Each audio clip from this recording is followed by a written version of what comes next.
Salam pendidikan, salam sehat untuk kita semuanya. Kembali lagi di pelajaran matematika dengan topik dimensi 3, video bagian yang kedua. Kali ini kita akan belajar mengenai kedudukan titik, garis, dan bidang dalam ruang.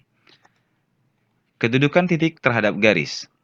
Sebuah titik dapat terletak di sebuah garis atau di luar garis. Jadi, titik itu bisa terletak, bisa juga terdapat di luar. Nah, bagaimana titik yang terdapat di sebuah garis? Titik terdapat di sebuah garis, maka jarak titiknya 0. Seandainya saya buat sebuah garis, kita sebut saja namanya G. Kemudian Bapak buatkan di situ ada titik merah. Nah, titik merah ini dia terletak pada garis G. Bagaimana titik yang terletak di luar garis? Misalkan titik B. Nah, titik B ini terletak di luar garis. Ketika kita ingin menghitung jarak titik B terhadap garis G, maka kita harus buat garis yang tegak lurus terhadap garis G. Maka B aksen merupakan jarak antara titik B ke garis G. Titik B memiliki jarak terhadap garis G sejauh garis putus-putus seperti gambar Bapak barusan. B ke B aksen, di mana B aksen merupakan proyeksi tegak lurus titik B pada garis G. Jadi maksudnya proyeksi tegak lurus adalah dari titik ini kita buat sebuah garis yang tegak lurus terhadap G dan itu merupakan jarak dari titik itu ke garis G. Oke, kita lanjut ya. Kedudukan titik terhadap bidang. Sebuah titik dapat terletak di sebuah bidang atau di luar bidang. Nah, kalau kita lihat titik P di sini ada dan di sini P aksen, P ada di luar bidang, P aksen ada pada bidang. Jika titik terdapat di sebuah bidang, maka jarak titiknya 0. Nah, seperti P aksen ini, dia terdapat atau bahagian dari bidang tersebut. Jika titik terletak di luar bidang, jaraknya dihitung tegak lurus terhadap bidang. Nah, ini titik B kan di luar tadi. Nah, ini kalau misalkan kita disuruh mencari jaraknya terhadap bidang, maka kita harus mencari membuat garis tegak lurus terhadap bidang tersebut seperti ini. Nah, contoh pada gambar di atas diketahui sebuah P terhadap bidang V. Titik P di luar bidang V sehingga memiliki jarak terhadap bidang V sejauh garis tegak P aksen ini jaraknya ya. Di mana P aksen merupakan proyeksi tegak lurus titik P pada bidang V. Nah, bagaimana kalau misalnya saya bikin titik di luar? Apakah ini yang merupakan jaraknya? Nah, kalau kita lihat kan dia nggak tegak lurus, berarti ini bukan jaraknya. Jadi bagaimana mencari jaraknya? Ini bidangnya nggak apa-apa kalau misalnya kita buat perpanjangannya seperti ini, ya. Maka kita tarik sebuah garis tegak lurus terhadap bidang tadi. Nah, atau ya geser saja bidangnya, jadinya seperti itu. Oke, kita lanjut. Kedudukan garis terhadap garis. Dua buah garis dapat dikatakan sebagai berikut. Berpotongan, berhimpit, sejajar, dan satu lagi nanti ada yang bersilangan. Bagaimana yang berpotongan? Kita perhatikan. Kedua garis bertemu di sebuah titik. Nah, jadi ada titik temunya. Atau kalau misalnya kita sering sebut dia namanya titik potong. Ini garis G, ini garis H ya. Nah, jadi berpotongan di titik A. Nah, ini catatannya ya. Garis G dan H harus terletak di bidang yang sama. Jadi, mereka berpotongan. Kalau ini terdapat di bidang yang berbeda, mereka tidak berpotongan. Oke. Berimpit. Jika seluruh titik yang dilewati garis G juga dilewati garis H, itu yang disebut sebagai berimpit. Contoh, ini titik A, misalnya saya gambarkan garis G, saya gambarkan garis H di tempat yang sama. Nah, itu namanya garisnya berimpit. Mudah ya? Sejajar, jika kedua garis berada pada bidang yang sama dan tidak akan bertemu pada suatu titik. Nah, kita perhatikan, ini bidang alfanya, saya garis G, saya garis H. Oke, ini tidak akan pernah ketemu, namanya sejajar. Oke, kita lanjut, yang bersilangan gimana?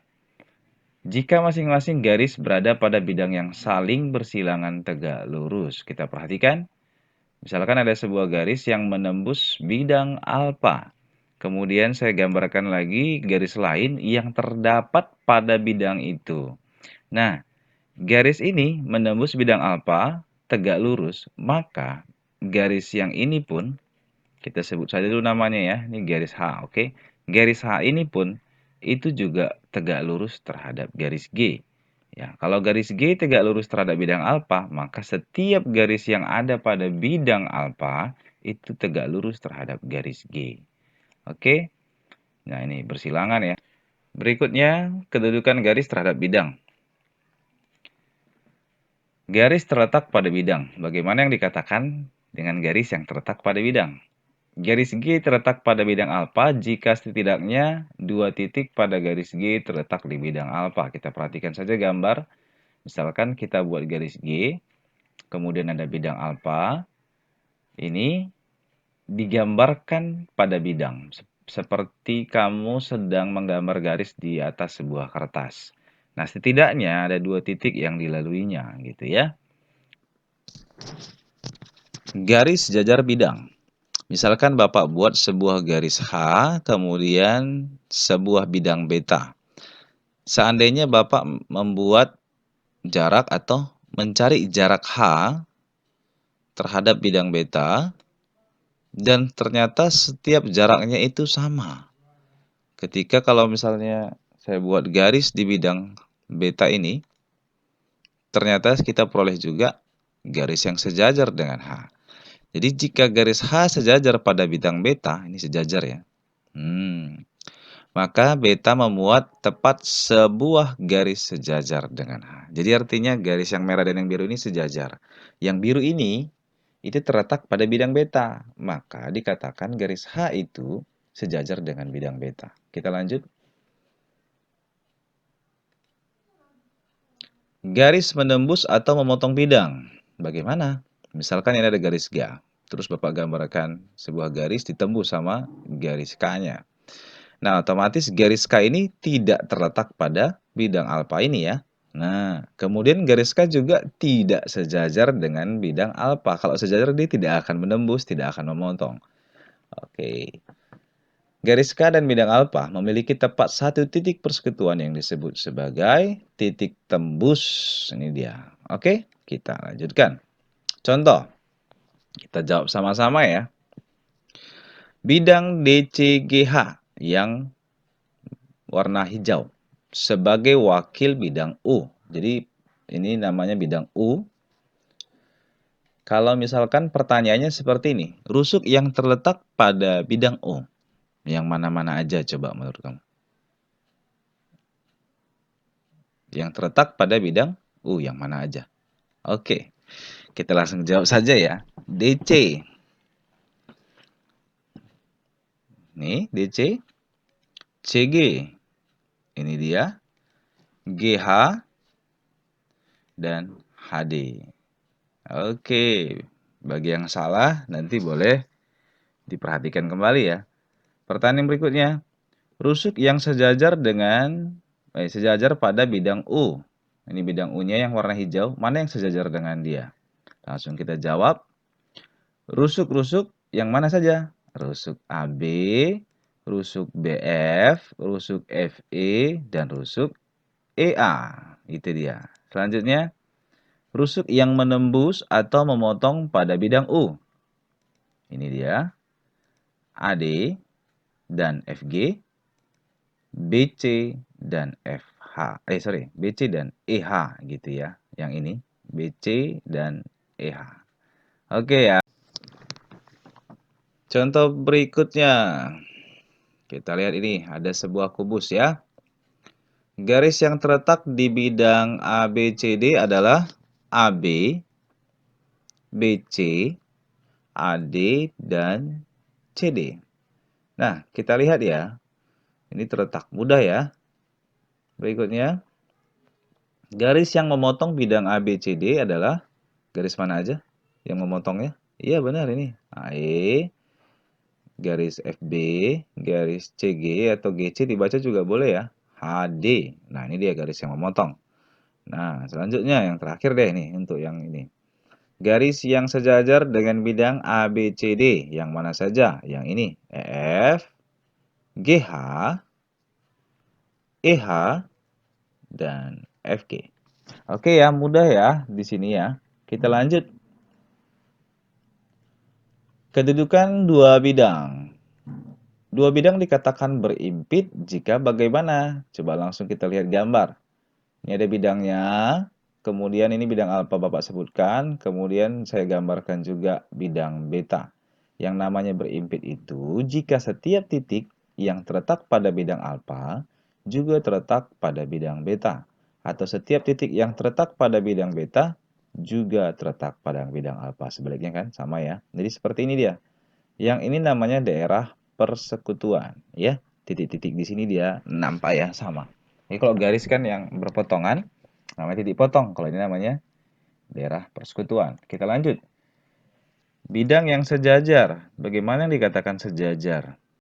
Misalkan ini bidang alfa, ini bidang beta. Nah, namanya sejajar, dia tidak akan pernah ketemu ini, ya. Alfa dan beta dikatakan sejajar jika kedua bidang itu tidak mempunyai satu pun titik persekutuan.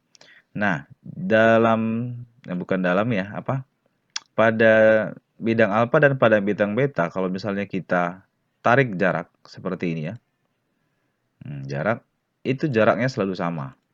Namanya juga sejajar. Oke, kita lanjut. Berpotongan.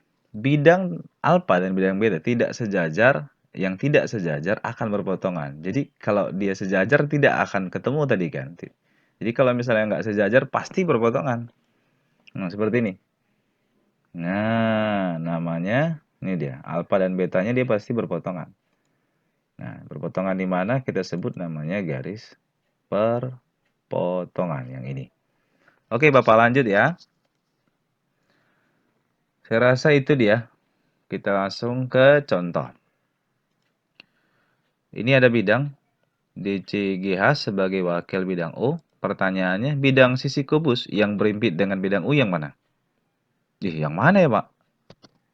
Ya, bidang itu sendiri, ya kan? Nah, ya, berikutnya. Bidang sisi kubus yang sejajar dengan bidang U. Ini bidangnya. Yang mana? Ini kan bagian belakang. Yang sama ya, atau yang kongruen dengan dia itu kan yang di depan ini.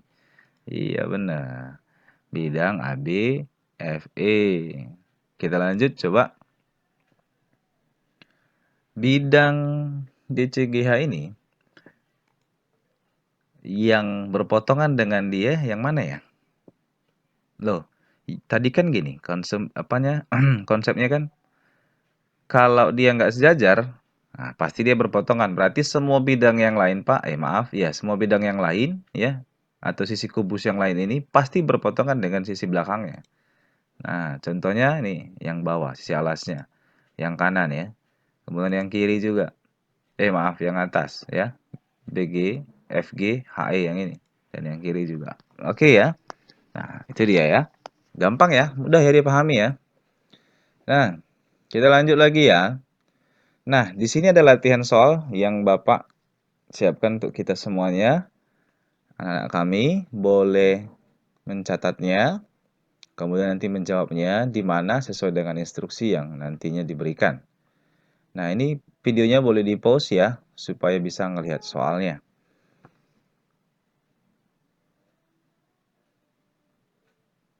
Saya lanjut ya ke latihan berikutnya. Perhatikan prisma segitiga, gambar di samping ini prisma. Tentukan bidang-bidang yang sejajar. Tuliskan pasangan rusuk yang sejajar. Tentukan perpotongan bidang CBEF. Nah, ini boleh dicatat dulu.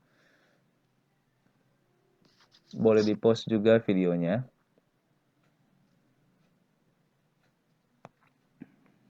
Oke, saya lanjut lagi. Nah, ini yang terakhir, latihan soal. Adakah bidang yang sejajar dengan bidang TBC? TBC, ada nggak yang sejajar dengan dia gitu ya? Sebutkan rusuk-rusuk yang menembus bidang alas. Oke, adakah rusuk-rusuk yang saling sejajar? Dan yang terakhir, adakah rusuk yang saling bersilangan? Khusus untuk latihan yang terakhir ini, Bapak harapkan anak-anak kami atau adik kami boleh menjawabnya di kolom komentar nanti ya.